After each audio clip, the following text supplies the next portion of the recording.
Hey guys, I just wanted to make this video. I've been wanting to make this video for a while, actually.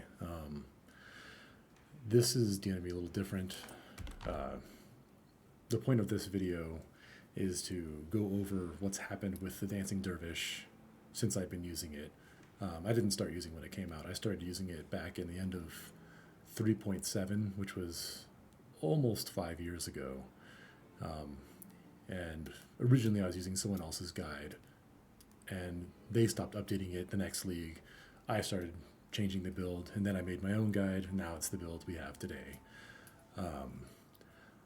I have been using exclusively the Dancing Dervish with side characters after I finished the league, for the last 17 leagues. And I plan on still using it on the next league as well.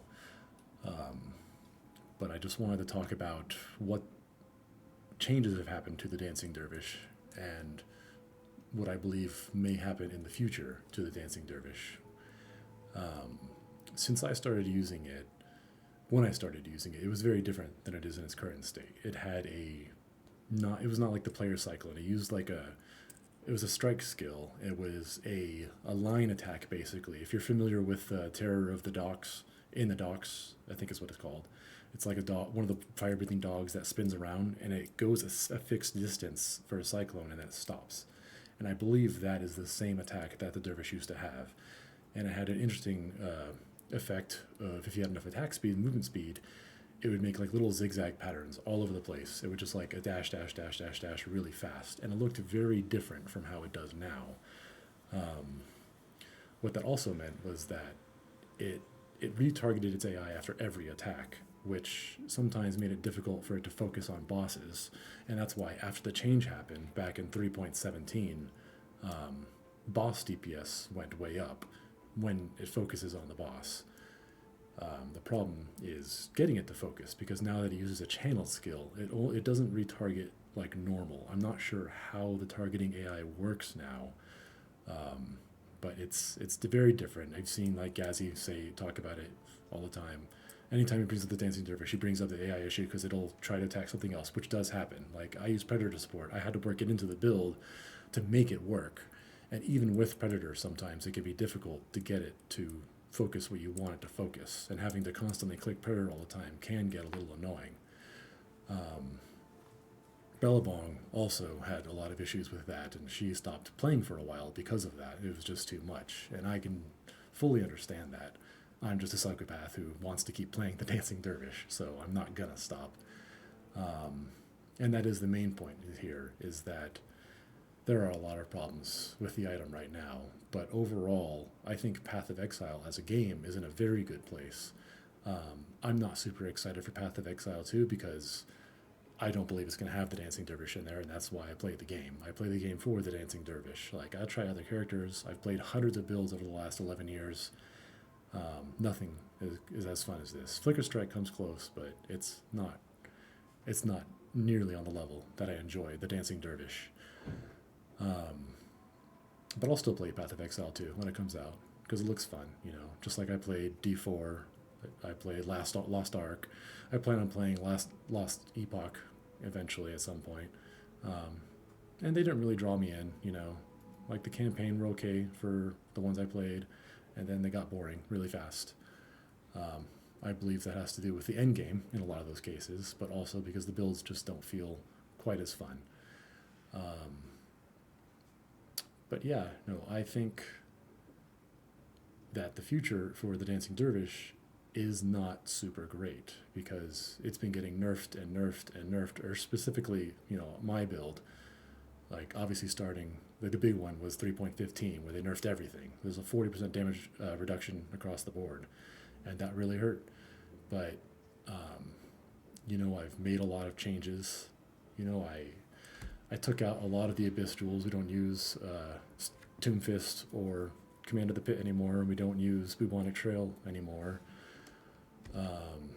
We got rid of a couple of the cluster jewels because we don't use medium clusters anymore because I felt like they weren't giving as much impact as just using the skill points elsewhere, which mostly went into defenses because since the damage went down, the defense had to go up because the longer the enemies are alive, the longer you have to survive. So most of the times I can get close to 6,000 HP, like 10, 12,000 armor. You can't see them right here. I'm not in my hideout because it's a mess right now. um, but yeah, usually have pretty good defense stats. With offering up, you have max block. You know, that's pretty great. Max resist, max chaos res. And even with some of these jewels, you can get avoidance of ailments.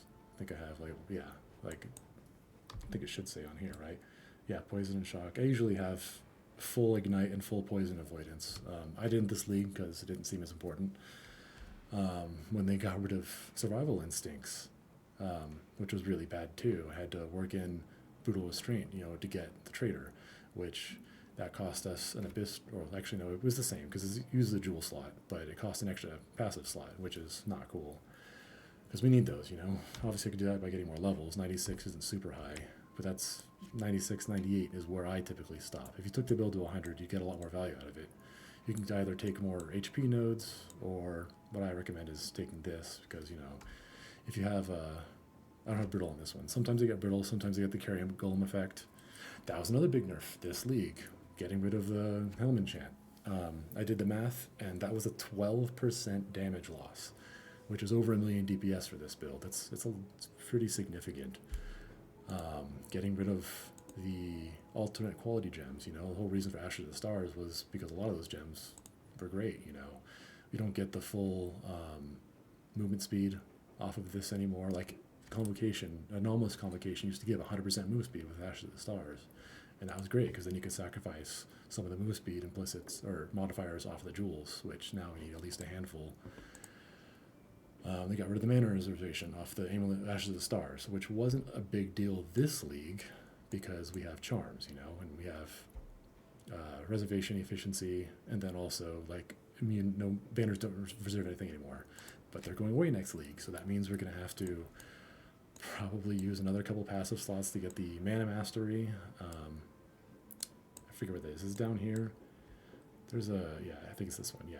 So that's going to be 3 passives, you know, just to get the mana reservation efficiency, unless I want to use a small passive cluster, which is still going to be 2 skill points for determination efficiency, and you lose another Abyss Jewel, or we drop Ashes of the Stars and go back to the Warlord Amulet, where we had determination or pride efficiency, and that's going to be more damage, or actually that's damage and defense reduction, because actually mostly defense, because these days all the quality does is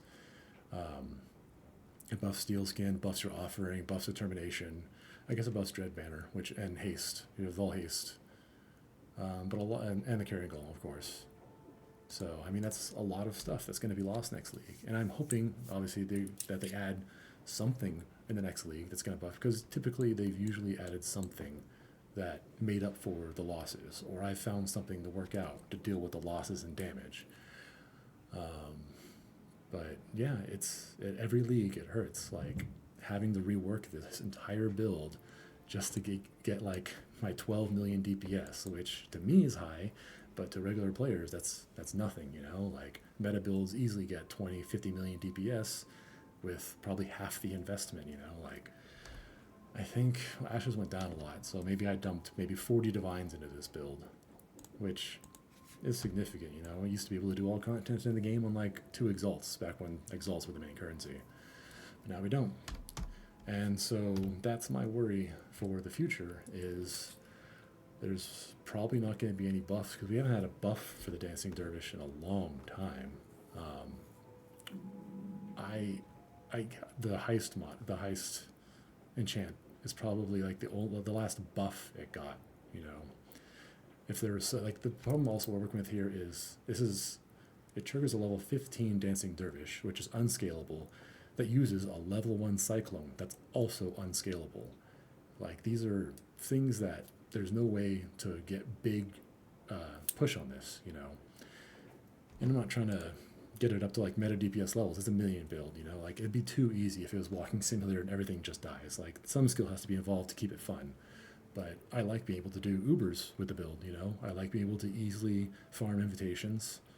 It still takes like some skill and time. Like, I can't just insta kill them like you've seen the videos. Like, it takes me a few minutes usually to clear each invitation.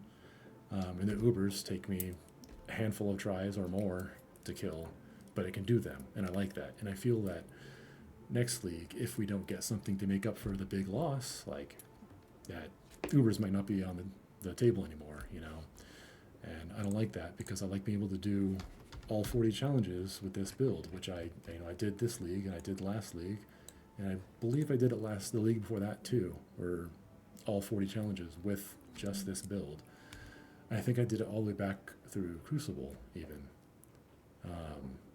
because it was through Sanctum, whatever was first, Sanctum or Crucible. But if they throw Ubers on the list again and there's too much of a damage nerf, then I'm not going to be able to do that this time. So I'm just hoping that at some point they go into an AI rework, because damage uptime, if we could, because I have to use an entire gem slot, where is it? Here. A whole gem slot just for a second predator gem, because the predator that's in a sword gets disabled. So that's big. You know, if I had another skill I could use or another support somewhere, like that could be noticeable. I could throw maybe precision in there, or I could throw in maybe another curse. I could probably throw another curse on it. We're using double curse now with Animate Guardian and Windscream. But there's other things I could do. If I could even just throw in an Abyssal Socket, like that could literally just be another Abyss gem, which is more HP, more movement speed, more damage, and either more damage or ailment avoidance, you know, like that would be really big. Because Predator has been a nice band-aid, but it's just that. It's a band-aid. It's not an actual fix for the problem, especially because we need a whole other gem for it.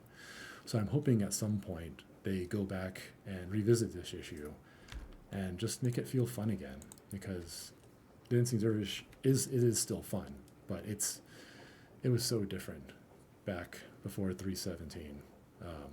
It looked better, it felt better, you know, like if you look at the old videos that Dancing Dervish, like that old strike skill looked really cool, and had interesting interaction with Ruthless and Multi-Strike, was because it was a strike skill and it was a line skill. Each of those lines like was another attack, and so it actually would have like the Ruthless attack, and then it would have the faster Multi-Strike. We don't have that anymore. You don't have Behead anymore, because that doesn't work now that it's not a strike skill. So I don't know what they could do. I don't know if they'd ever put it back. If they put it back, that'd be cool, but I don't know if they will. But yeah, I guess we'll see. Like I said, I plan on playing Dervish next league no matter what, because like I said, I'm a psycho. Like, I love this build. It's just too much fun, and I'm going to do it, and I'm going to keep doing it until it's literally not possible anymore. But for anyone else trying to build, or other players, you know, like Gazzy and Bella, and I don't know who else, you know, plays this a lot, but it sucks when it feels like you can't play the thing you want to play just because it doesn't feel good. And yeah, that's all. I probably won't make any new videos until the new league. That's in 2 weeks from today, so we'll see. But anyway, I'll see you guys next league, and hopefully it's a good one.